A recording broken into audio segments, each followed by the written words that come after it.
Selamat siang, Ibu Guru yang saya banggakan. Pelatihan kali ini adalah untuk memenuhi kebutuhan tugas dari aksi nyata sebagai guru penggerak. Nah, sebelumnya izinkan saya untuk memperkenalkan. Di sebelah kanan saya adalah Ibu Hani sebagai coach, dan di sebelah kiri saya adalah Ibu Putri sebagai coachee gitu.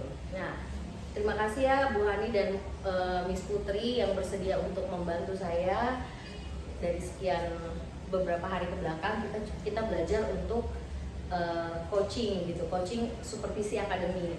Nah, untuk Bu Hani, kira-kira Bu Hani di sini saya coba untuk menceritakan dulu rubrik penilaian percakapan coaching. Itu ada beberapa hal Bu ya. Yang pertama itu ada pra penilaian, baru ada observasi, lalu ada pasca percakapan. Nanti di pra itu saya sudah lakukan, tadi sudah memperkenalkan ya Ibu Hani dan Ibu Putri. Lalu untuk observasi nanti Ibu Hani dan Ibu Putri melakukan coachingnya, dan untuk yang pasca percakapan saya coba untuk menyimpulkan kira-kira ada revisi apa yang kita bisa jadikan perbaikan sama-sama gitu ya Bapak Ibu ya, Ibu Guru ya semuanya. Oke, nah kira-kira Bu, kompetensi coaching apa yang Ibu ingin kembangkan saat ini Bu? Bu Hani. Untuk kompetensi coaching yang ingin saya kembangkan itu yang mendengarkan aktif, terus kehadiran penuh, ada memberikan pertanyaan yang berbobot. Berarti nanti Ibu akan memberikan pertanyaan-pertanyaan berbobot kepada Bu Putri ya gitu. Nah, kira-kira kompetensi mana yang secara spesifik ingin Ibu observasi? Yang ingin saya observasi adalah ya pertanyaan yang berbobot. Bagian pertanyaan berbobotnya Iya. itu ya Bu ya gitu. Jadi ada pertanyaan-pertanyaan detail yang ingin Ibu temukan, berikan kepada Miss Putri gitu ya. Iya. Terus kira-kira nih Bu, indikator ketercapaian dari tujuan pengembangan yang Ibu inginkan dari coaching ini? Ya, tujuannya yang ingin saya capai adalah ingin membantu coaching agar bisa menyelesaikan persoalan-persoalan yang dihadapi. Iya, berarti kita coba untuk gali dulu kompetensi ya Bu ya dari Miss Putri ini yang luar biasa ini ya Miss ya. Jadi kita gali dulu kompetensinya dan kita coba untuk kembangkan. Oke Ibu, silakan dilakukan untuk melakukan coachingnya. Saya hanya diam saja nanti, hanya mengamati ya Ibu ya. Terima kasih, silakan Bu. Oke. Halo Bu Putri, ya apa kabarnya nih Bu? Jadi kita akan ngobrol-ngobrol nih sebentar di sini untuk seputar anak-anak didik gitu. Gimana nih? Apa ada nggak yang ingin kita diskusiin atau yang ingin kita bahas sama-sama nih di sini? Gimana Bu Putri? Alhamdulillah Bu Hani, saya sehat, alhamdulillah baik. Terima kasih waktunya. Untuk sharing pengalaman kalian ya. Kan saya ini sekarang diberikan amanah untuk mengajar di kelas rendah, di kelas 1 gitu. Dimana juga di kelas 1 kami ada 2 level. Kemudian biasanya selama ini saya biasanya mengajar di kelas tinggi. Jadi pengalaman baru saya ini, saya menemukan beberapa tantangan lah gitu. Dimana diantaranya kalau biasanya kelas tinggi itu kan sudah lancar ya untuk membaca, menulis, dan mendengarkan itu mereka sudah bisa paham. Sedangkan untuk kelas 1 sangat butuh perhatian yang luar biasa, terutama untuk anak-anak yang masih bahkan huruf saja masih belum terlalu familiar dengan huruf-huruf gitu. Bahkan membaca dan menulis juga banyak yang belum bisa. Oke, kalau gitu.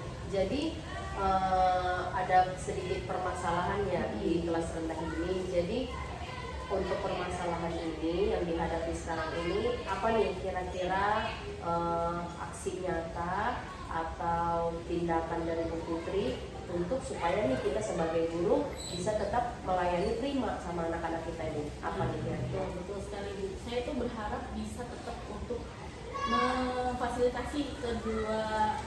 Ini tadi belum terlalu menjelaskan bahwa di kelas itu mungkin ada yang sudah lancar juga bacanya ya, dan ada yang belum. Nah, di situ letak tantangannya. Gimana saya caranya supaya bisa memfasilitasi kedua model murid ini gitu. Ada yang cepat ngerjain tugas ya, ada yang lambat, sehingga kalau misalnya murid-murid yang cepat ini lebih cepat selesai, lalu rame kelasnya, lebih rame, dan mungkin juga yang lama nulisnya, lama ngerjain tugasnya merasa terganggu. Nah, saya kepengen banget bisa untuk memberikan pelayanan yang prima kepada semua murid-murid saya. Oke.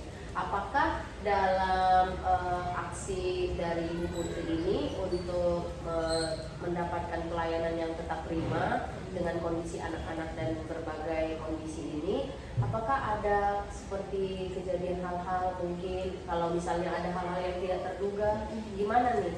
Ada banget Bu, kalau untuk hal-hal tidak terduga, apalagi saat di kelas ya, kita sudah merancang nih pembelajaran kita sehari ini dengan baik ya, dan sudah dirancang dengan sedemikian rupa. Terkadang saat pelaksanaannya itu ada aja hal-hal yang tidak kita duga terjadi. Misalnya ada seorang anak yang tiba-tiba membutuhkan perhatian yang lebih gitu, sehingga saya harus fokus dulu nih ke anak ini, bagaimana caranya untuk mengatasi hal tersebut. Kemudian setelah selesai mungkin saya baru lagi kembali ke murid-murid yang lainnya. Oke, baik. Jadi kadang-kadang ya dalam mengajar itu ada saja hal-hal yang tidak terduga ya. Padahal misalnya kita sudah mempersiapkan nih untuk hari ini ya, sebagaimana kita bisa prima melayani anak-anak ini, yang mendidik anak-anak. Lalu di sini saya ingin tanyakan lagi, gimana nih, apalagi nih reaksi aksi untuk Bu Putri itu menghadapi kondisi-kondisi seperti itu ke depan, untuk ke depannya. Yang mungkin saya pernah lakukan juga adalah saya berusaha untuk berkomunikasi dengan orang tua dulu. Mencari tahu sebenarnya kendala apa yang dihadapi anak ini. Mungkin dia punya isu atau apapun yang ternyata mempengaruhi sikap atau perilaku dia di sekolah, di kelas gitu. Itu yang mungkin pertama kali saya. Ya, jadi adanya komunikasi yang dibangun antara guru dan orang tua. Oke, terima kasih. Lalu ini kan kita singkat saja ya Bu Putri ya. Lalu untuk kedepannya nih kan Bu Putri sudah punya aksi nyata. Lalu kapan nih akan dimulai nih gerakannya nih, aksi nyatanya nih? Iya, sebenarnya sesegera mungkin sih Bu, karena kan ini terus berjalan ya.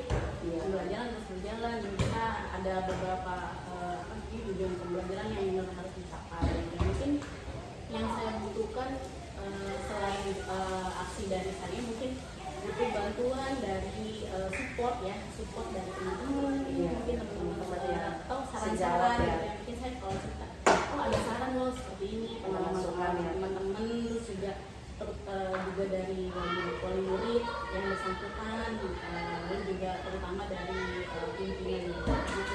Oke, bagus sekali ya Bu Putri. Ya, untuk kali ini terima kasih, kita sudah ngobrol banyak hal-hal yang dipelajari. Kiranya Bu Putri tetap semangat dan bisa melaksanakannya ya. Oke, ini udah nih Bu. Ya. Ya, terima kasih ya Bu Putri dan Bu Hani ya. Saya agak sedikit mengevaluasi. Jadi sebenarnya coaching kita ini adalah tujuannya itu adalah sama-sama, bukan untuk mengejudge ya gitu, cari kelemahan begini, enggak. Kita justru menggali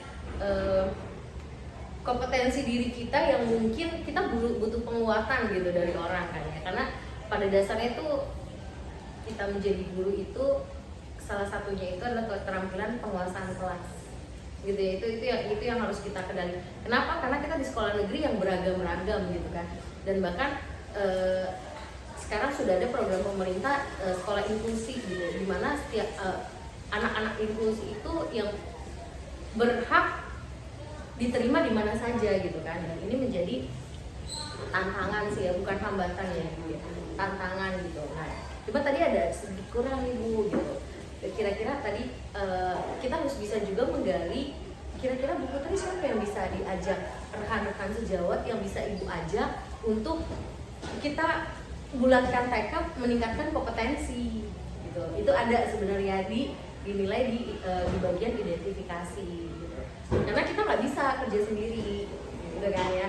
Nah, di situ karena kita di sekolah ya Pak, tentunya kan ada kepala sekolah gitu ya, ada kepala sekolah, rekan sejawat, TNI, tenaga kependidikan, orang tua murid, jangan lupa, dan murid itu sendiri. Dan itu kita harus coba untuk berkolaborasi untuk meningkatkan apa tujuannya ya, meningkatkan pembelajaran dari siswa yang kita pegang gitu kan.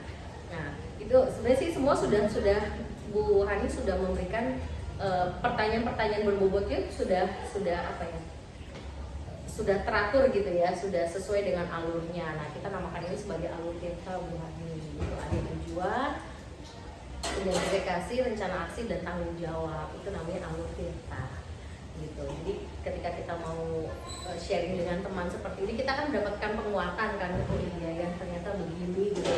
Ya even pun kita beda-beda ngadepinnya, tapi tujuannya kan kita sama, meningkatkan kompetensi yang ada di murid gitu, memaksimalkan.